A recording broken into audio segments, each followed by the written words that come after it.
시편 114편은 이스라엘의 출애굽과 가나안 입성을 노래하는 시입니다. 1절에 보면은 이스라엘의 출애굽을 설명하고 있는데 이스라엘은 언어가 다른 민족에게서 나왔다는 것을 이야기하는데요. 이것은 이스라엘이 언어가 다른 이국 땅에서 노예로 고된 삶을 살았다는 것을 묘사하고 있습니다. 이국 땅에서의 고된 삶을 묘사하기 위해 언어가 다른 이국 땅에서 나왔다라고 말씀하고 있는데요. 이것은 이제 애굽을 의미하는 것이죠. 오늘날 성도들 역시 세상의 언어와 다른 천국의 언어를 사용하는 자들입니다. 이들은 세상의 언어를 알아듣지 못합니다. 세상과의 소통이 불가한 자들이라는 것입니다. 하지만 오늘날 교인들은 세상과의 소통이 잘 되고 있고 오히려 천국의 언어를 잘 알지 못합니다. 여기서의 천국의 언어는 하나님의 말씀입니다.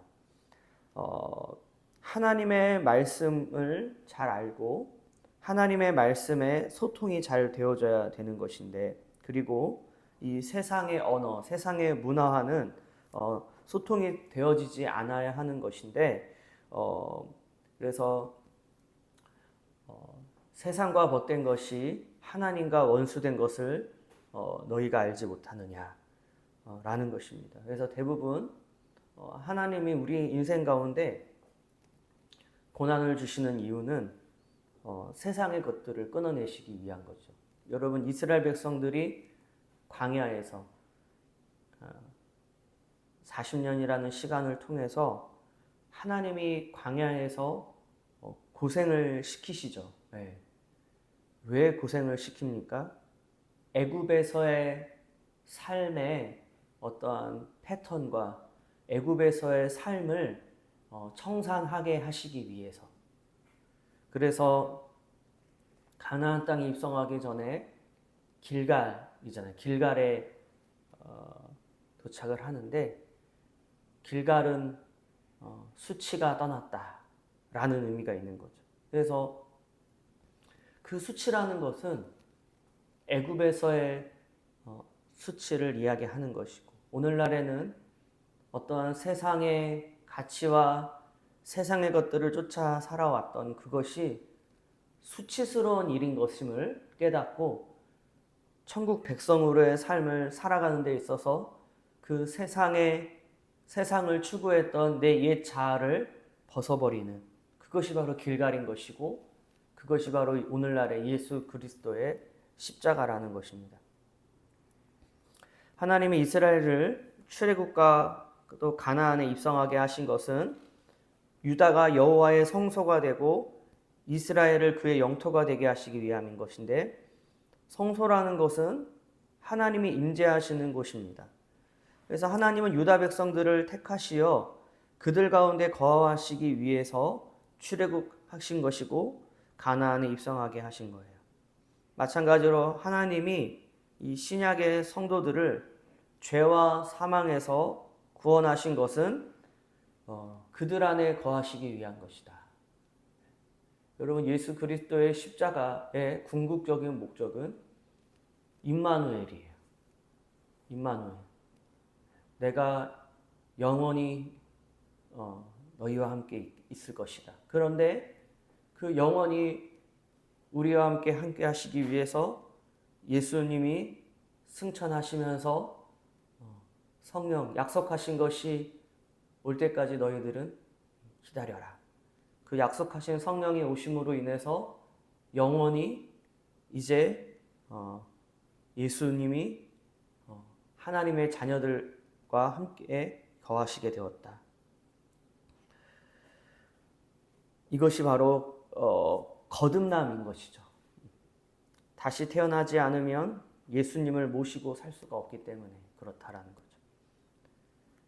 새로운 피조물이 되기 위해서는 십자가를 통과해야 되는데, 하나님이 우리의 인생 가운데 고난을 주시는 것은 인간들이 십자가로 나아가려고 하지 않아요. 여전히 옛 자아의 본성대로, 내 방식대로, 내 뜻대로, 내가 원하는 대로 살고자 하기 때문에 어떻게 해서든 주님은 그들을 새로운 피조물이 되게 하시기 위해서 십자가로 나아가게 해야 한다라는 거죠. 그래서 우리 인생 가운데 고난이 있고 어려움이 있는 것은 십자가로 나아가게 하시기 위한 하나님의 뜻이다. 그럼 여러분 간단합니다.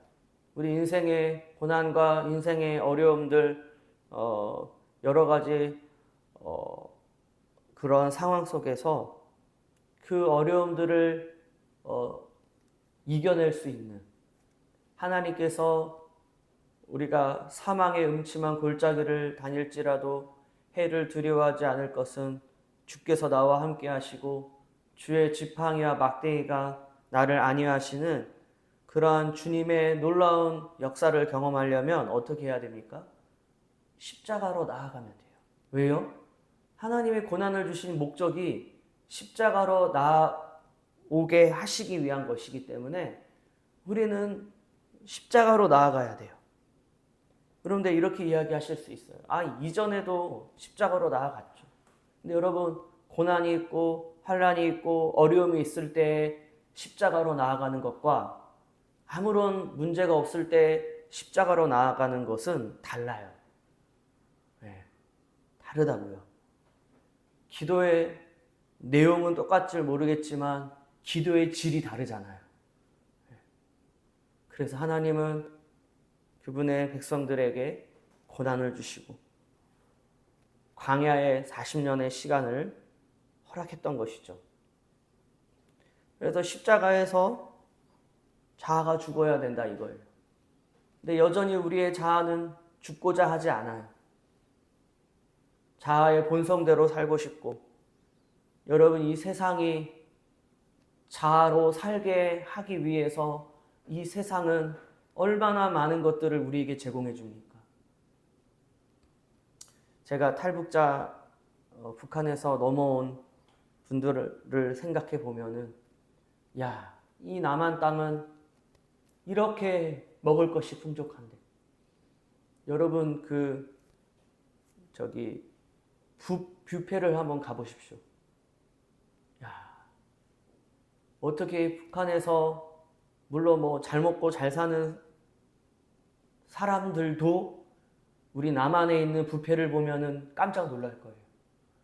어떻게 그런 음식들이 그렇게나 많이 있고 먹어도 또 먹을 수 있고 그런 시스템이 정말 어디 있습니까? 참 그런 뷔페 시스템이 다른 나라에도 있겠죠. 그런 걸 보면서 이러한 남한 땅에서 어떠한 느낌을 가질까? 그런데 저는 이런 생각을 또 해봅니다.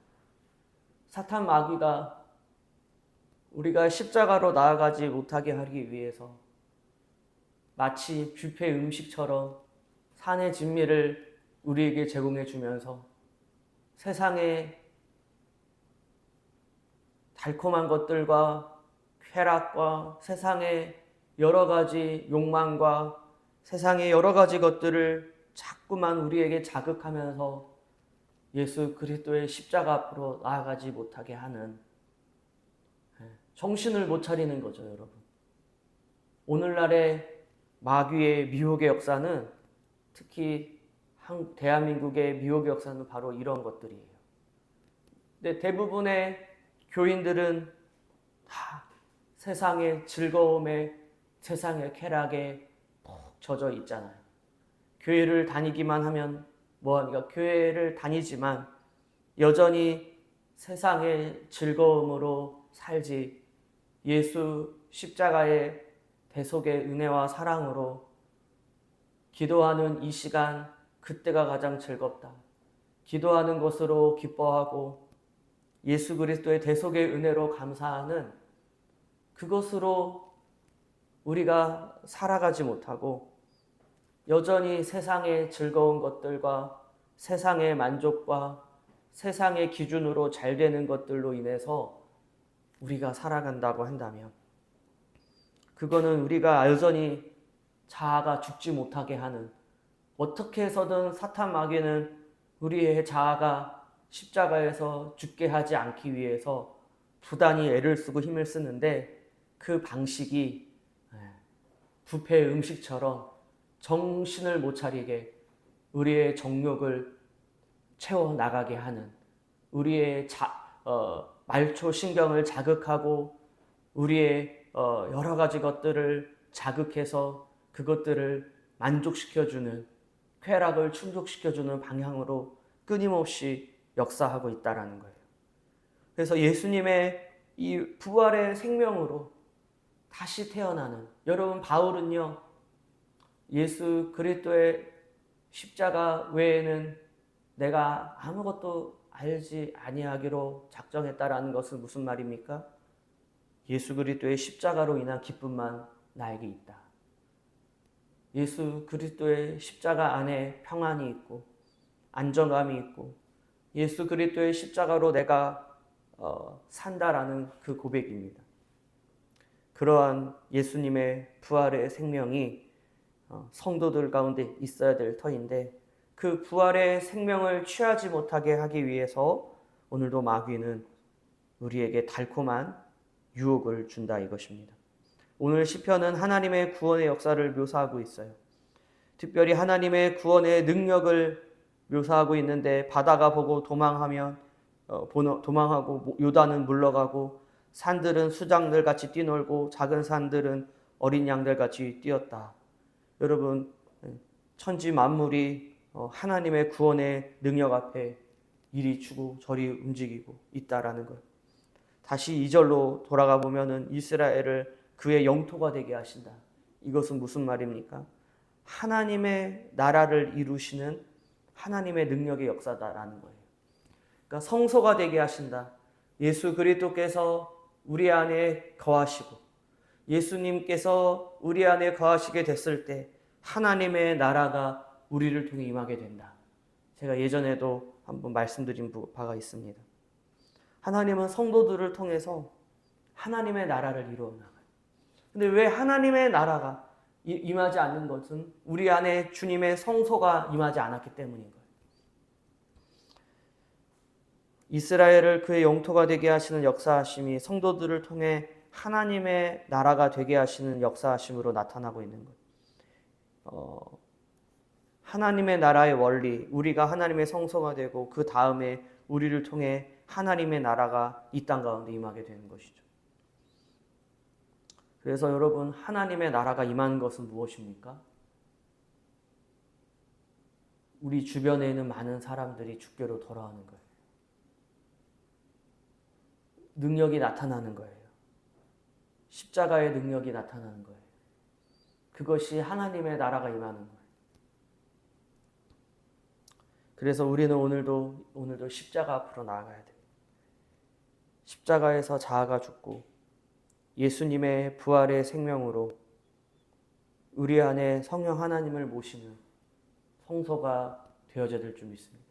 너희는 하나님의 성전인 것과 하나님의 성령이 너희 안에 계시는 것을 알지 못하니. 하나님의 성전을 더럽히면 어떻게 된대요? 하나님이 멸하신대요. 혹여나 우리의 인생 가운데 하나님의 우리를 멸하시고 하나님 우리를 치시는 역사하심들은 혹시나 우리가 하나님의 성전을 더럽혀서 그런 것은 아닌지 우리가 한번 돌아봐야 될 것이고, 여러분 얼마나 예수를 믿는 것은 두렵고 떨리는 일인지 몰라요. 주님을 거룩하신 주 예수 그리스도를 모시고 사는 것은 얼마나 두려운 일인지 몰라요. 왜요?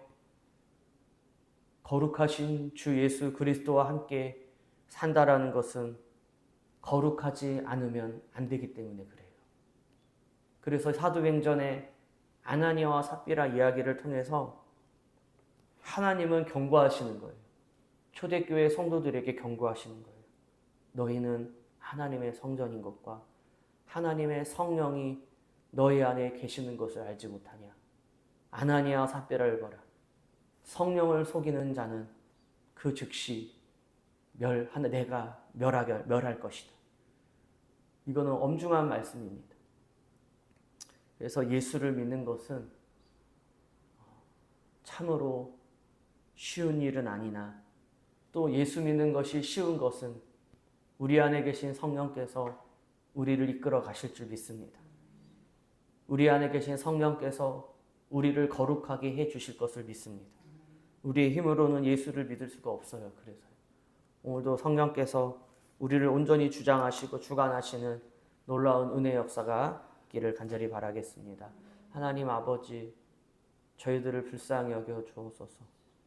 오늘도 보혈의 강에 뛰어들기를 원하오니 오늘도 예수의 보혈의 피로 우리가 죄를 씻지 아니할 수가 없사오니 오늘도 주의 보혈의 능력 가운데 있게 하여 주시고 보혈의 능력으로 보혈의 피의 권세로 우리의 모든 죄악의 사슬들이 끊어지고 예수의 피로 우리의 죄가 씻어지는 죄사함의 은혜가 오늘도 우리 가운데 있게 하여 주시고 죄가 얼마나 무섭고 죄가 그 죄 때문에 예수께서 십자가에 달려 죽으신 것을 오늘도 기억하게 하여 주옵소서. 예수님의 이름으로 기도합나이다. 아멘.